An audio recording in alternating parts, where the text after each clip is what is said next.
What's happening, guys? Gio Rockwell here with CrossFit Federal Hill. Going to do a little workout demo for you. I filmed this earlier and then I'm just going to talk over it so it gives you some pointers for when you come into the box. Hopefully it helps you out with your overhead squat max today. So we're going 3-3-2-2-1-1. First set is still a working set. This is a semi-heavy load. Maybe I could do it 10 to 12 times. So for 3 reps, it's a good place to start for me. I really focus on that descent. I make it nice and slow and controlled. Don't worry about Molly being there. I feel in control of this weight over my head. So next set, I'm going to take it up to 165. Notice my breathing. Every time I take a big breath in and get tight when the bar's over my head, I find that position, start my descent slowly, and always stay in control. I'm never dropping very fast. My knees are pressing out, and that bar is staying right over the back of my head.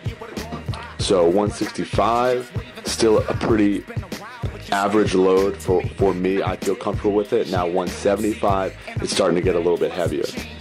So I'll give you a different angle here so you can see my hip crease. I'm getting the depth, and I really want you to look at my back position. I try to keep it very upright and not lean forward, collapsing in my hips and ankles at all. So I take that big breath in, slow my descent, going for 2 reps. You can see it's a little slower on the way up, and I'm a little shakier. So form is starting to break just a little bit.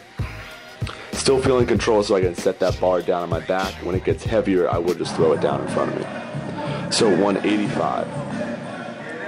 I've done this weight before, so I'm confident that I can do it, but it will still be a heavy load for 2 reps. So I get tight, I split because I want to ensure I get it over my head. Take that big breath in, and we'll see here in the second rep, the bar gets ahead of me just a little. So we just watch the bar right there, it slides forward, and I have to step to make sure I catch it. So any slight mistake when you get that heavy load, you can see and feel for sure.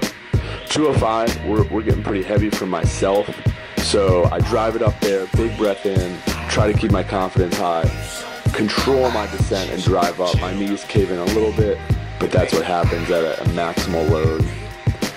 Here's 225. I was worried about getting it up. You can see here I'm a little shaky, so I'm not very confident. I try to get my big breath in, come down to the bottom, but I just don't have the strength to drive up. I sit in the hole too long. So I can't end on a failure. I have to try again. This time my setup is a little quicker, so I'm confident in getting it up, get my feet together, find my solid position, and then start my descent, and I'm able to drive out of the hole.